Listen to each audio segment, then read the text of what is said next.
Good day, Merrick-Moore, 5th grade ELA. How are you? I miss you all. I know your teachers are really missing you too. And after having conversations with you, we understand that you're really missing school. It's a tough time, and we're all in this together though. Okay, we've got some positive things to share today. We've got some exciting opinions that are coming out from famous basketball players even, and we're going to help you develop your thinking around how to express your opinion too. So let's get started here. Today on Talk It Out Tuesday, we're going to start with all of the deets on our peeps.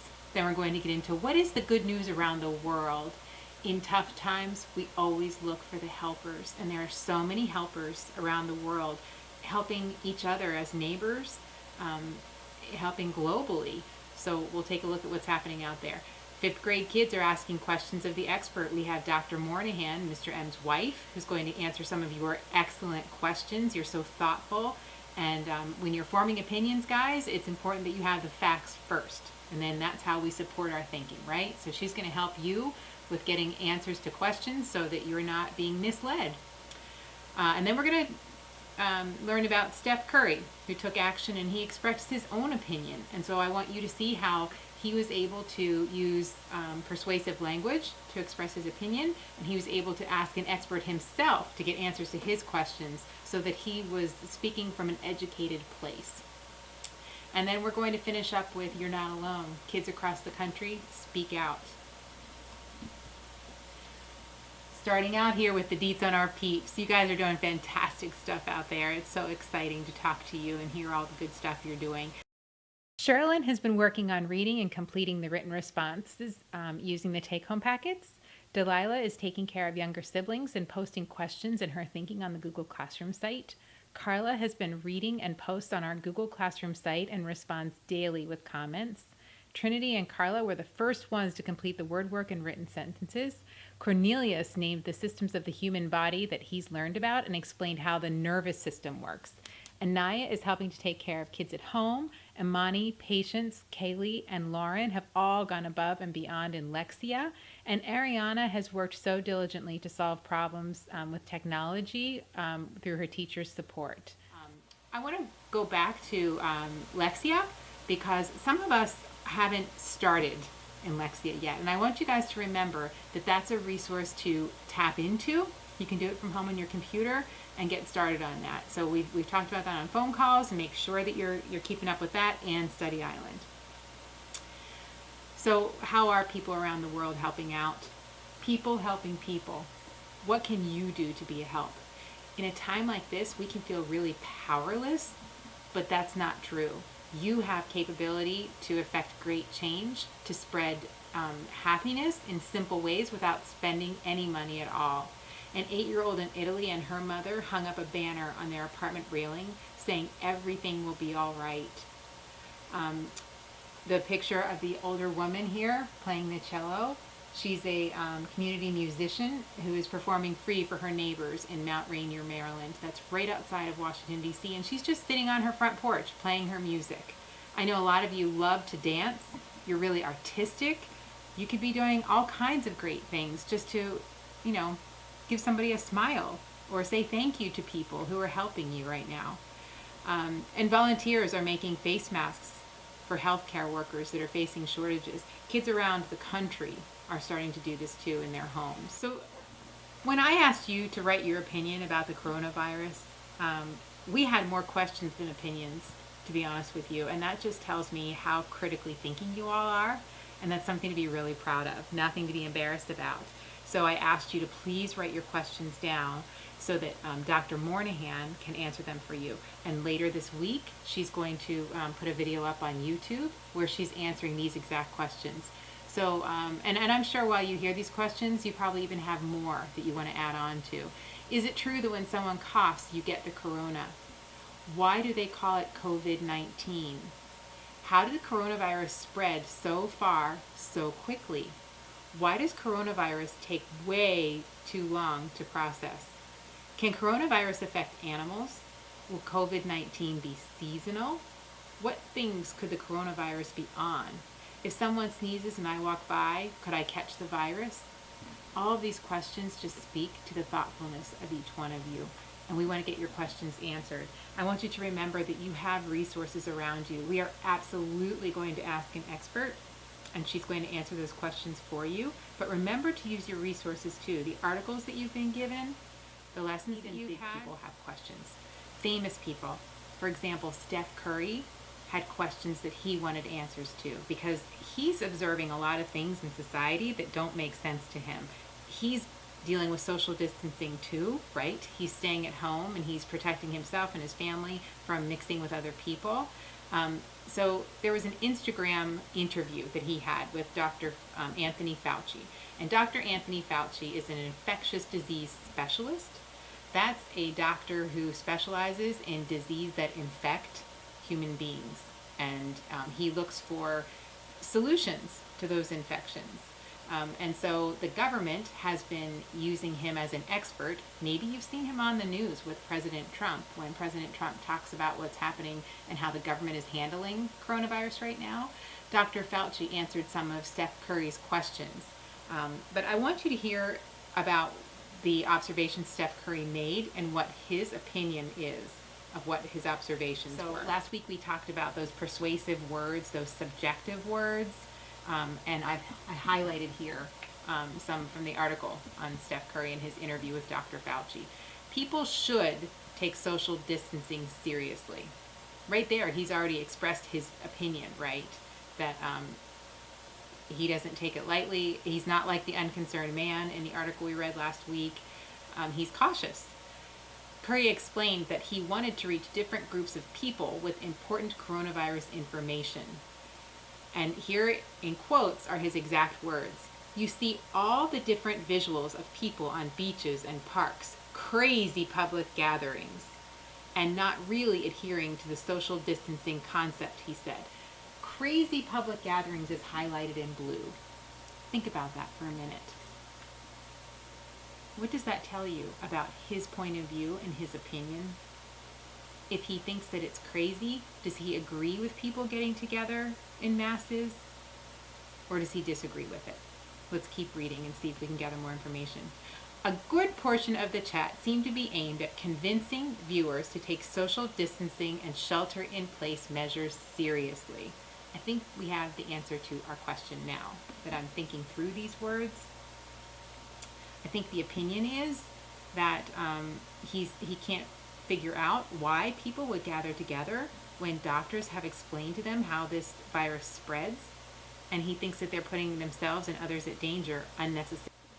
Many people are working from home and schools across the country and have been closed in order to help slow the spread of the coronavirus. The number of coronavirus cases rises too quickly. Hospitals could become overwhelmed. Hello, that's a fact that we learned last week, remember? And part of supporting your opinion is including facts to back up your thinking. Remember that from last week too. We're going to take our opinion writing one step further. Yes, you express your opinion and you back it up with facts, but it's also really important that you acknowledge the other person's point of view. So let's say you're even talking with your parents about wanting to do something. It's important that you let them know that they're heard. Like, I know you're concerned about me spending too much time on TikTok, right? And you think that it's a waste of my time. So right there, you're telling the listener, I hear you. I respect your point of view. But, and then you present them with your point of view. So that's how you acknowledge another point of view while you still support your own. So take a look up here at how we can start sentences to acknowledge another point of view. On one hand, people want to gather together and they want to socialize, right? But we know that it's spreading this disease and that's not healthy. That was Steph Curry's kind of point of view here and his opinion. You could also say, Dr. Moynihan, an expert in the field, says, and then you could give the readers information that she has shared with you from a medical point of view. You could also take a survey of your friends and a survey of 8 people, and then write about what their thinking is if you want to support a different point of view. Some may argue that's another way to start acknowledging another point of view, not your own, but the other person's. Some may argue that getting together isn't going to hurt anyone. We're all going to get this disease. But what we know from having done our research, friends, is that it affects people differently. Some may get it and it's just a cold or cough. Others may get it and it could really harm them and make it a dangerous situation for them. So over here, if you look right here, this is a quote from Dr. Fauci when he was interviewed by Steph Curry. It's not convenient to lock yourself in. So he's acknowledging that some people don't agree with social distancing, and he's acknowledging why they don't agree with it, because it's not convenient, right? It's bothersome. It's not convenient for you to be not to be playing basketball, and that's him talking to Steph Curry. Fauci said, but we're going through a period of time where we've got to, as a country, pull together. So he's explaining that I get it. It's not convenient for you. It's an annoyance, but it's absolutely necessary for us as a whole society to work together. So guys, I know that you're curious about what other kids around the country are doing. How are they spending their time? And I want you to know that while you have opinions, they have opinions too. And it might feel lonely right now, but you are not alone. Let's take a listen to some of the things that kids are doing around the country and what their opinions are about what's happening right now. My name is Jacob. And my name is Zachary. Now? Yeah. I didn't know you started it. Hello. Hi, my name is Aaliyah Francis. I'm Nico. My name is Isla. And this is what we do at Corona Academy every day. Corona Academy. Corona Academy. Do a dance.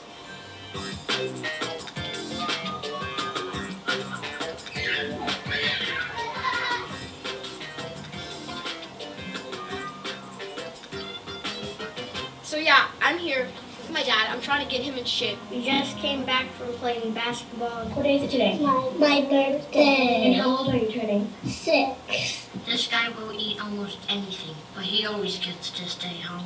What is coronavirus? It's called virus. Coronavirus is, coronavirus. It's a virus that is contagious and spreads faster than the flu. And people could die from it. They're working hard in hospitals, but it's still very dangerous. Disease/virus that needs to be stopped, and I think we can do that by staying inside, washing your hands. It impacts everyone in the world, and from people lacking education because they can't go to school and don't have all the resources they need. Yes, I do like being home from school. Oh, sure, it is exciting to be home, but there's another half to go with it. Being at home with my parents, it's sometimes annoying because they're always getting work calls. It feels really different because of all the cancellations. We do school online. We don't get to see our teachers. We don't know when we're going to go back. It just isn't the same without friends here. I miss my friends a lot. Yeah, I miss my friends. Now it's starting to get boring. It's very boring. It can get boring. I was actually so bored that I decided to do some art on a balloon. And I stay in touch with my friends by FaceTiming them. Tomorrow, my friend's throwing a virtual birthday party. I'm not exactly sure how the virtual works, but I'm excited to find out how. The first thing I want to do when the quarantine ends is have a 6th grade camp and maybe 6th grade graduation at the end of the school year instead of having to do it in 7th grade. I mean, 6th grade graduation isn't graduation of 6th grade if you're doing it in 7th grade. Seriously, people.